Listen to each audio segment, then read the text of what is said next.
Hello. Hello, hello. We are all ready to go here. Woohoo. Woohoo. And we should have everything actually working for once. So welcome to the Fat Bard feedback again. And today we've got a couple entries for our No Rules November. So to recap, there's no rules. You can basically do whatever you want.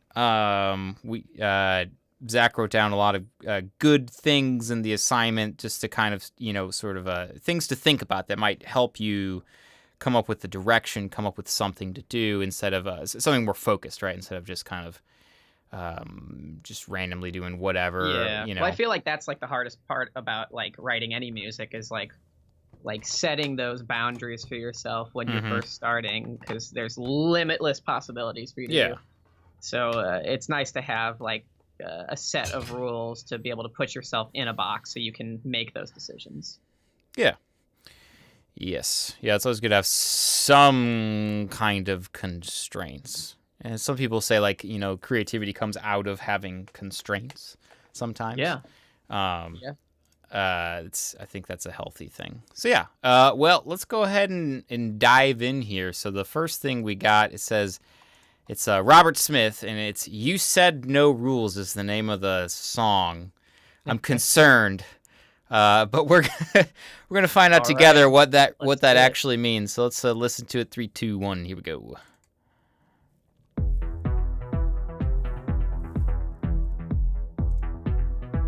That the bass on that synth has a nice spread.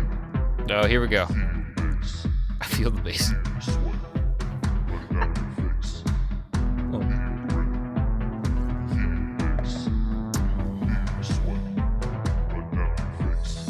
Feel the sweat, but not on your face. This feels like a song you'd hear in like a post-apocalyptic movie where they're all like going to like the end of the world dance club. Yeah. Yeah. Oh, here we go. Snare rolls. Yeah. That was nice. Yeah, that's a nice break.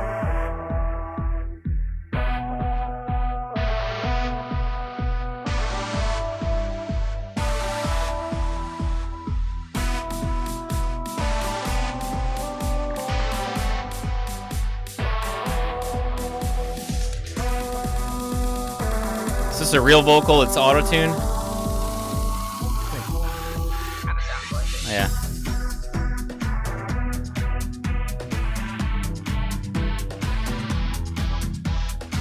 That's a nice beat. Yeah, no, that's good. I'm digging it.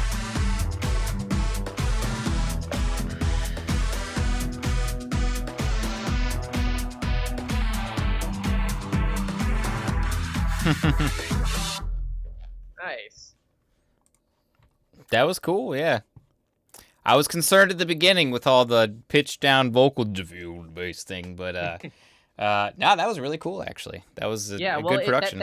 I think it felt more like kind of a motif than just something that was like hilariously slapped on top with a bunch of other stuff. Like, because it was really just that one like feel the bass thing. Like, and I guess there were like a couple of different lyrics, but it felt like it was supposed to be there, and it wasn't just like Yeah, it works. It works. There was one part, so the vocal auto-tune thing, right around like 48 seconds or so, not specifically there, but it starts to get a little wandery in that area because it goes on for so long, and I guess I just wanted to hear more of a defined kind of melody or what? Repetitious melody. Okay. Yeah. The whoa, right? A little pentatonic kind of thing. Yeah. So that's fine. And then there was like, it starts getting a little wandery after that. Yeah. There it is. I'm playing it back after like a minute or so, I think is where it happens. But I mean, it took me out of it a little bit, but it definitely not that much. I still really enjoyed listening to the production, which I thought was really the star of the show in this song. Yeah. I thought things sat really nicely. Yeah, there's one note in that part when it goes, That note right there, or is it home? Yeah. I'm playing it. Nah, hold on. I'm pulling it up.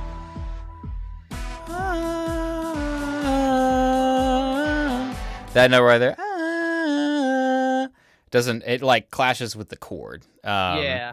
That's me being super nitpicky, but like, it's I would probably change that one note if you could, because it's one of those things. I don't know. To me, like for my ear, when I hear something like that, it's not like a subjective like, oh, it's a slightly dissonant note for a moment. It's like it just sounds like wrong, and Yeah. you know, it's kind of subjective because some people might say, well, that sounds cool.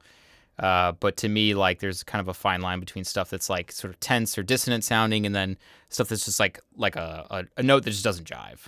Yeah. So watch out for that. It's especially so what happens. It's those fourths. So if you're playing a chord like a C chord, for example, and you have the note F in there. So if I've got a C chord, C E G, root third fifth, and I throw in root third fourth fifth. Well, that's a sharp 4. Oh, sorry. Yeah, was it a sharp 4 in there? Was it a sharp 4? I don't know. I thought it was a 4. Whatever it is, if it's either one of those notes, it's like clashy, basically. Right. Sus chords use the fourth, right? So if I have a C, an E, and a G, that's a C major chord. If I have a C, an F, and a G, that's a C sus 4, right? It replaces the third with the fourth, and that's cool. But if you have the third and the fourth in there, especially if your melody's holding out the fourth, it sounds like just like clashy, basically. Anyways, so super nitpicky, but I would change that, especially in this kind of music. You just wouldn't expect that to happen, basically. Tim mentioned that he felt like the build-up was a little bit of a letdown, no pun intended, but I kind of agree. When I heard it, it felt it felt like we already arrived at this like really intense moment at the build-up, and when like it wasn't really a drop, but when the beat came back in, it was just like kind of the same volume and really the same stuff going on. So I guess maybe doing like an automated filter sweep could have helped with that, where you just roll off like all the low end or something like that over time as the buildup happens. That could be a way that you could kind of create a little bit of breathing room so that when the beat does come back in, it hits hard. Also, he could have sidechained the kick to. Well, so now he did that at the end of the song. At the very end, it was but maybe having that come in earlier, right, for the after the build up. Yeah. It could have come in right there. So you're building up, and then you know, and like so that. Right. Yeah. So explain the sidechaining thing just for people that were not aware of that, because that's important. So basically, how it works is you're using a compressor to act on other parts of your mix. So in this case, you would have like your kick pumping, and you'd send it into a compressor, and you'd like enable the side chain on the compressor, and then you would have the compressor like going out into the mix, and you can send whatever instruments you want into this compressor so that when the kick kicks, it ducks down the other instruments that you send through the compressor. Mm-hmm. So it creates space for that kick to stand out, and so it just makes it so things like the kick sound. It's the perceived volume of the kick is louder, but really what's happening is just the rest of the instruments are coming down in volume just very quickly. And that's kind of how what you hear in like most EDM music today. You'll hear that. It's a lot of it. Like how things like kind of like swell like that. Yeah, you could have like a pad down, like something's holding out chords over the whole thing, so it's going but every time the kick hits, it drops down, so it goes because it drops down for the kick, boom, and then it rises back up, it comes back to full volume, kick drops it right back down. This is especially useful on 4 on the floor songs. Notice this song's got the kick every beat. It's got all those off beats, right? So it works really, really well when it's the side chaining is especially useful on those 4 on the floor songs, right? Yeah. So yeah, good. Oh, I was gonna say, well, kind of in tandem with the side chaining thing, one thing that I've discovered through writing some kind of 4 on the floor EDM music, when you are using side chain, if you want to kind of a brighter sort of mix, you can have a track of white noise, and you can you can have the kick act on the white noise. And so it kind of almost sounds like a shaker when the swell comes back in. It's like those like high frequencies. Yeah. And having that, I think something like that in this mix specifically could benefit from that, because there's not that much going on. There's a lot of mid-range stuff, like higher mid-range stuff and some good bass, but there's really no like major high frequency things going on. And I think having something like that could really fill out what's not there right now. Yeah. I think I would any EDM song has like 4 on the floor. I'm always expecting some side chaining to happen at some point, and it did happen. Yeah. It happened at the very end of the song, and I was like, there it is. But before that, I didn't really hear much of it, and I think that's a great way to have like a bigger section for sure. But you can use it all over the place. But in this specific song, to find a way to sort of have it be bigger after that build up, that's a good way to do it without like adding a lot of junk. You know what I mean? Right. You could also just have just like a measure or four beats or whatever of rest. So it like builds up, and then just kind of like let it sit for a second. And then like, say something, right? Yeah, that's when you bring that vocal line back. And drop the bass, and then drop the bass. Yeah. That'd be cool. Or you can go drop the and like have it like pitched down like with auto-tune. Be like drop the you know. Yeah. Do some glitch thing, you know. That'd be cool. Be pretty cool. Yeah. Or an air horn. Yeah. Or... Yeah, it's just like what is it? The Call 911 the Skrillex song, right? Yeah. It's like building up, and it's like building up, and then it's like it just cuts to nothing, and it's just distorted like Call 911, and it goes, and all the robot sounds come in, you know. Transformers arrives. But like that's there's so many cool little tricks. Yeah, the tape stop. Or you mean like a vinyl stop? Oh yeah. Like a vinyl record, like you know, I don't know. But yeah, you can do a lot of. It opens a lot of possibilities, and since you've got those vocals in there, it could be a really cool thing. What was that Dark Horse song by Katy Perry? Oh man, how does that go? It's a stupid pop song, but. Her voice is like pitched down. I love Katy Perry. Katy Perry writes amazing. It's Dark Horse. Team writes amazing. Dark Horse, and at the end of the chorus or something, and it's pitched down. Like then we ride. Yeah. I can't remember. Well, I mean, that's like a pretty popular thing to do now. Yeah. Is have like some sort of call out right before the drop. Yeah. So that's a technique you could definitely use, but it's a good thing either way though. We definitely got to move on here, but that was a good entry overall. I mean, I think definitely that the production quality was very good, very good. So let's move on here. We got to get moving. So we're gonna look at how do you say this?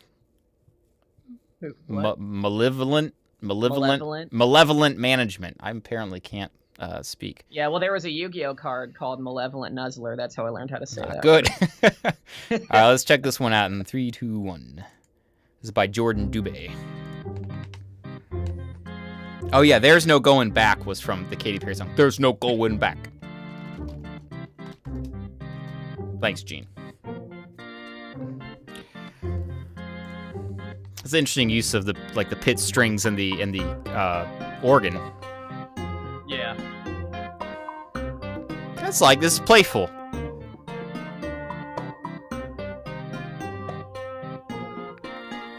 I didn't know where this was gonna go until the melody came in.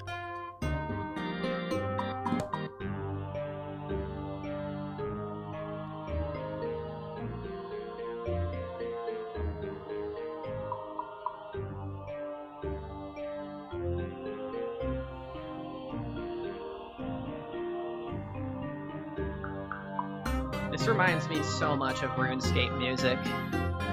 It's cool. I like it. It's got a fun vibe. Yeah.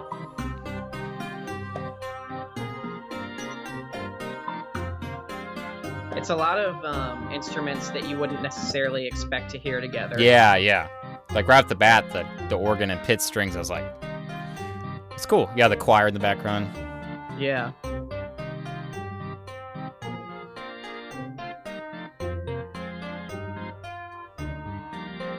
Cool. Is that what is doubling the melody? Is that a vibe? Let me. It's a mallet. It's a mallet as maybe a wooden xylophone or something. It's behind the melody. It's doubling it. Boom, boom, boom, boom, boom. It's fun though. Yeah, I'm trying to. Is it like a kalimba? Yeah, kalimba. Yeah, that's good. Probably. Yeah. Wait. Yeah, maybe. Like a thumb piano. Like a thumb. Yeah, yeah. It could be.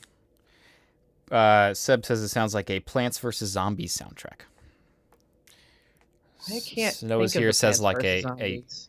It's got a fun. It's got that kind of playful sound. You know, all like plucked percussive instruments. Yeah. What headphones do we have? I'm just gonna answer this very, very quickly. This is the Bear Dynamic D10 990 Pro, and Zach has the AKG 240s, which I also have. And I think I told him to buy. Yeah. When he needed a good long pair of time headphones. ago. Yeah. I used to mix on these before I had like speakers. Yeah. They were okay. I don't mind them for mixing. Yeah. They're bass heavy. They're bass ambiguous. They're very pleasing to listen to, but I think that the bass is it's hard to mix the bass because it's not. There's not a lot of definition. It's also just hard to mix like in a box in your head. Oh yeah, headphones like, always stink compared to speakers. Such is life. But yeah, I have Sennheisers too. Actually, the clampy ones. I like them for isolation, but I don't like to wear them for a long time. These are like the most comfy headphones you can ever look at that. Oh, it's so soft. Okay. Anyways, let's get back to the thingy.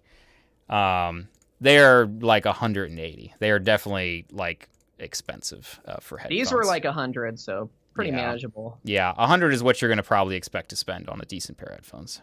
Yeah. In general. All right, let's get back to this song. But anyways, I think I like it overall. I think it had a nice playful theme. Yeah. I think that the instruments could have been put together mixing wise a little more cohesively. Mm-hmm. So like maybe something that glues them all together, and it's like all these very different sounding samples, right, put together in synths, and so it sounds like you have all these different things like from different places coming together, and you could have put a tiny little bit of reverb on everything. It would have helped glue it together a little bit. Right, it'll sound like it's in the same room. Yeah. And it doesn't have to be super reverby. I'm not talking like sounding like it's in an orchestra hall or something like that. Just like you could put a reverb thing on like, the master track or something, and put it on like 10% wet. So like 90% the original dry sound. Just a little bit of reverb would go a long way to kind of make it sound just a little closer. And I know a lot of those, when you mentioned RuneScape, like a lot of like, I don't know, like a lot of older like PC games, stuff like that, had like, it used a lot of these like random samples, and they sounded like, and those were mostly dry too. Yeah, and they were. And so I think in terms of following the spirit of that, I think it works, right? But I think in today's age, if you want to, you can like sort of pay homage to that, but you still have to, try to do something a little more modern by sort of like making them blend together a little better. Yeah. I think also maybe this track kind of felt like it was one idea that was like constantly building, and that's great. Mm-hmm. But I almost wanted to hear a new section of music. It felt like it was the same section of music that was happening for the whole minute and a half. And I kind of wanted to hear, I'm not sure, maybe like an interlude of sorts, or just like an entirely different, like a breakdown where like some instruments drop out and you just got like two of them playing off of each other, and then you can build up from there. But the whole arrangement felt very static. It was like there's lots of things going on at once, and if you bring something out, you bring another thing back in. So there's continuously just a lot of things going on. Yeah, there was a B section, but there wasn't an arrangement contrast, right? It was kind of like the same. Maybe, I mean, you could have had something where the rhythm really changed in the overall percussion and stuff like that. Or definitely dropping more instruments out and giving it maybe a quieter, playful sound, and then coming back to that A section where it's kind of a little more ruckus and playful. And even like certain things like, really changing up like how fast the chords move, for example, would be something interesting to break up kind of what's going on, and things like changing like the meter for a hot second or stuff like that. Just something, changing multiple things at once as opposed to just like kind of one thing is usually what I'm looking for in a decent B section. Something to really tell me like, okay, we're in a different place now. Yeah. So I think the main theme with this one is finding contrast, sort of finding a way to contrast the A section with the B section. Because you do have a B section. We're definitely not trying to say you don't have that. You clearly have a different section with different chords, different melody and all that. But it needs to contrast, and there's so many different ways you can do that, right? We listed off a number of different ones, but there's a lot more ways to do it, you know? So get creative with it. You know, really try to think of a way to make that B section contrast. You know, through the how often the chords change, what instruments are there, the time signature, all those kinds of things are good ways to try to come up with a quick sort of contrast. Yeah. But otherwise, I think it's cool. Definitely a little bit of reverb for sure. That's more of a, you know, that's less of a compositional thing, but more of a mixing thing. But I think nowadays it's a good idea to do. I think even if you're trying to sort of go for that sound, you need to put a little bit of reverb on it to try to marry all the elements together. Back then they didn't do that because they couldn't. But nowadays there's not a whole lot of reason not to just slap a real quick reverb on the master track and just to give it a little bit more cohesion. Yeah. But yeah, otherwise I think it's pretty good. It's pretty good. Yeah, it was fun to listen to. Yeah. All right, let's check out the last one. We got Creepy Crawlers by Dino, or Dino, but I'm guessing it's Dino. But let's go for it. 3, 2, 1.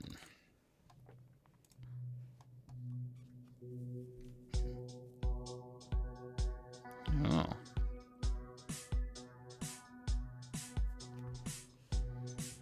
I don't know if I can turn this up. It's about as loud as it gets. This one's just it's a little bit quieter. Well, just listen closely.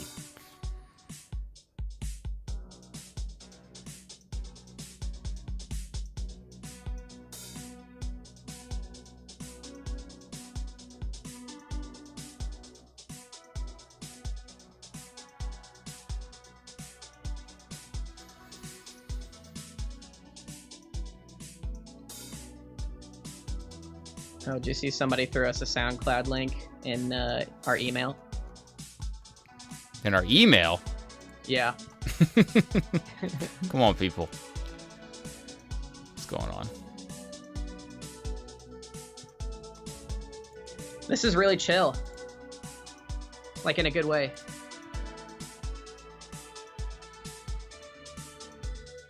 I'm looking for more bass. Yes. Like a true bass. I feel like there is kind of a bass there, but it's anemic sounding, and I don't know if it's in the right octave. Yeah, just something really like dun dun dun dun dun synth wavy could work. Or yeah, there is one there, but it's not.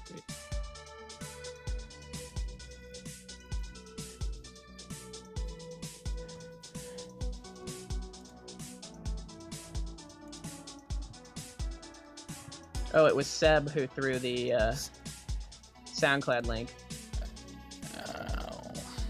We'll get to that in a minute. Let's keep listening here.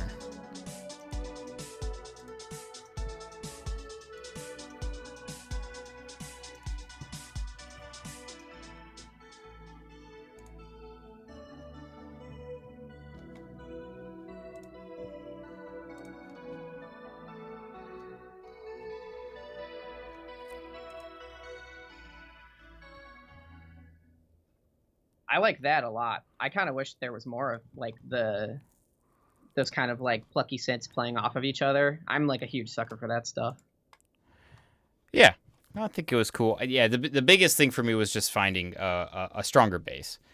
I just felt like it sounded thin overall. Yeah, because it was kind of. I felt like it was lacking that Well, it was already quiet to begin with, and then the bass wasn't really a bass. It was like a lead synth playing bass notes that were still an octave up. So, yeah, we needed kind of a lower register instrument that was playing something that was more I guess what a bass would do. I don't know. It did have a boom, boom, boom, boom, but I think it was also kind of a slow attack instrument. So for me, the slow attack of that, it wasn't. I don't know. That kick was so like precise on the point, and that bass felt too loose and a sort of slow attack and release where it kind of was like, and I felt like it needed to be like bum, bum, bum, so maybe something a little more pokey, more staccato sounding for the bass, I think would kind of do it. Would kind of do it for me.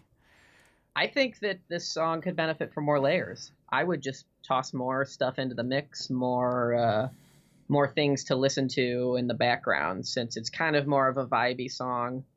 I'd just like to hear more interesting things going on. I didn't really care that it was pretty much the same section the whole time, because it was nice. It was fun to listen to, but I definitely wanted to hear more things going on in the background. Just something kind of like, maybe like a swell that just comes in and then it dies out and then it comes back a little later. Things to like catch your ear like that would be nice to hear in something like this. Yeah, I mean, another thing I thought, what if you added something that had more of a straight like 16th note thing, almost like an arpeggio, something, stuff like that. Something to kind of be this underlying thing that comes in maybe at some point to really kind of like kick up the energy a little bit. Yeah. Boom, boom, boom, boom. But you could have like, 1 E and a 2 E and a 3 and something that was maybe doing that. It doesn't have to be a constant thing, but something to kind of accentuate that more. Yeah. I think I would also cool. play with tempo with this. I would listen to what this sounds like at different tempos, because it could sound like really, really cool if you up the tempo like, 30, 40 BPM.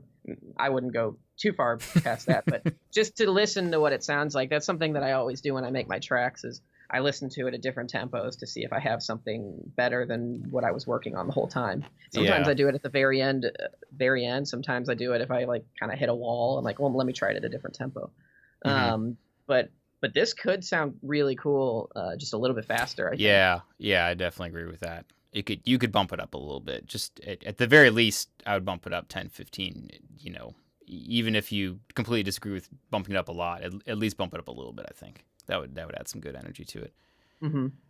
I like the percussion and stuff like that. But yeah, more layers. What about aux percussion? You could add, I don't know, some other kind of percussion element. If you're thinking about layers and adding more stuff, don't always just think about pitched instruments, right?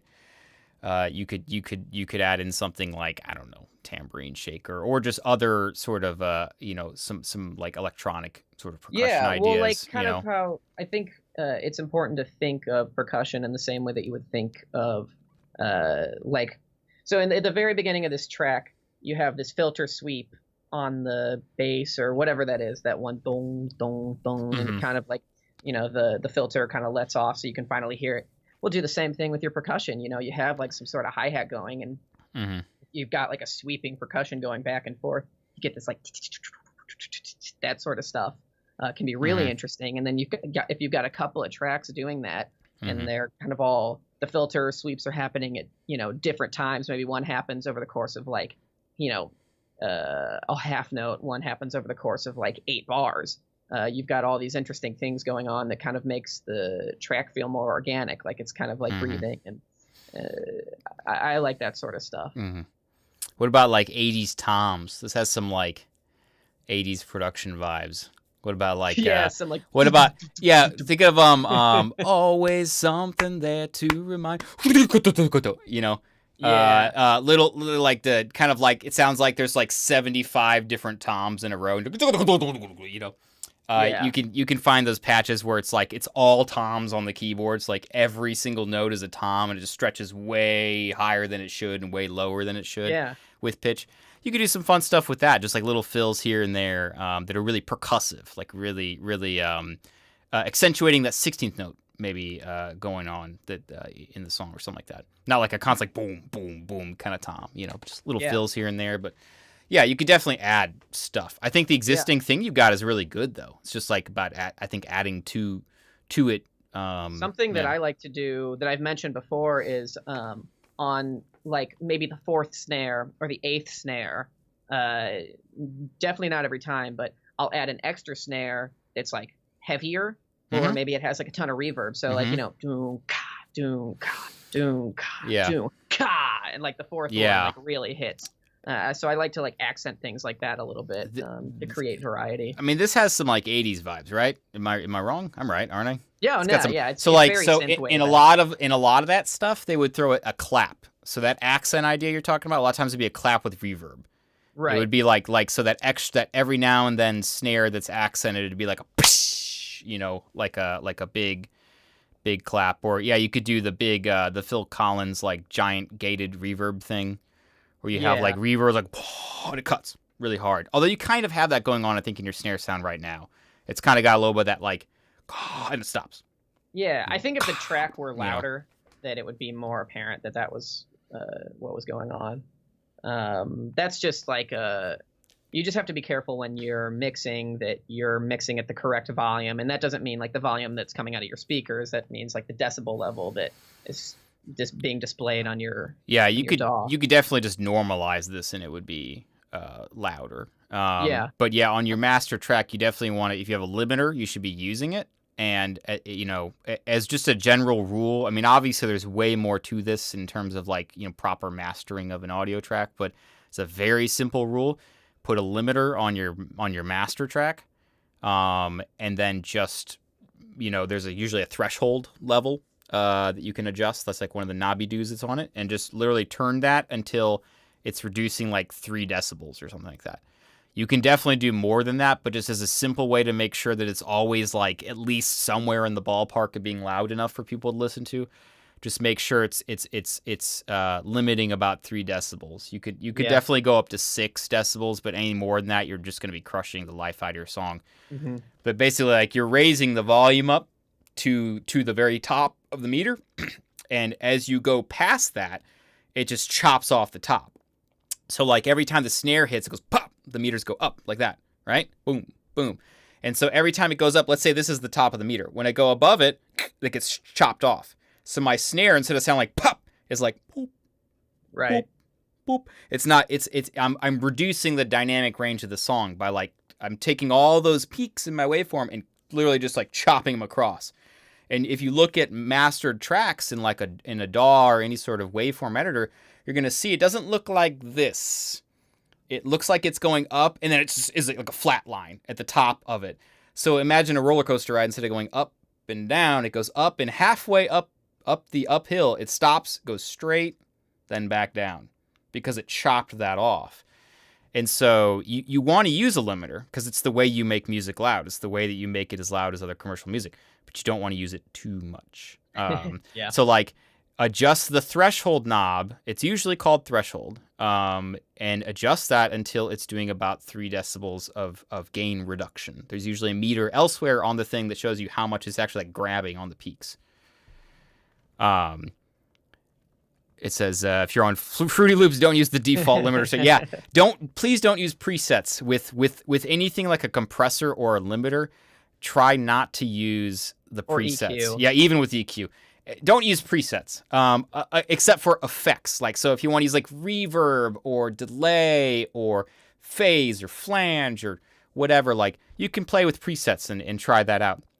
And just check out different things. Be like, ooh, that sounds cool, But with like actual like EQ and compression stuff, those are like the bass mixing tools that you use, and you cannot, and those are like a case by case basis. You cannot just say, I'm just going to use this on this because I'm going to use this preset or whatever on this track, because that's what I do on every bass track, and I'm just going to do it on this bass track.